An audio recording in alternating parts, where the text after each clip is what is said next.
Guys नमस्ते, म रोशन छेत्री। आज हाम्रो गाउँमा विजय भुजेलको घरमा सत्यनारायणको पूजा थियो दिउँसो। अनि त्यहाँबाट राति कीर्तन लगाउने अरे।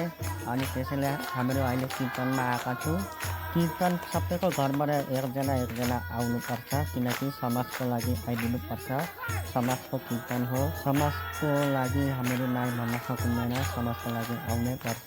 अब यो कीर्तन फर्स्ट स्टेप हो, अनि त्यहाँबाट स्टेप बाई स्टेप कीर्तन गाउँदै गर्छौँ। तपाईँहरू भिडियो लास्टसम्म बनिदिनु होला, राम्ररी कीर्तन सुनिदिनु होला। अनि कस्तो के लाग्छ कमेन्ट गरेर तपाईँले भनिदिनु होला।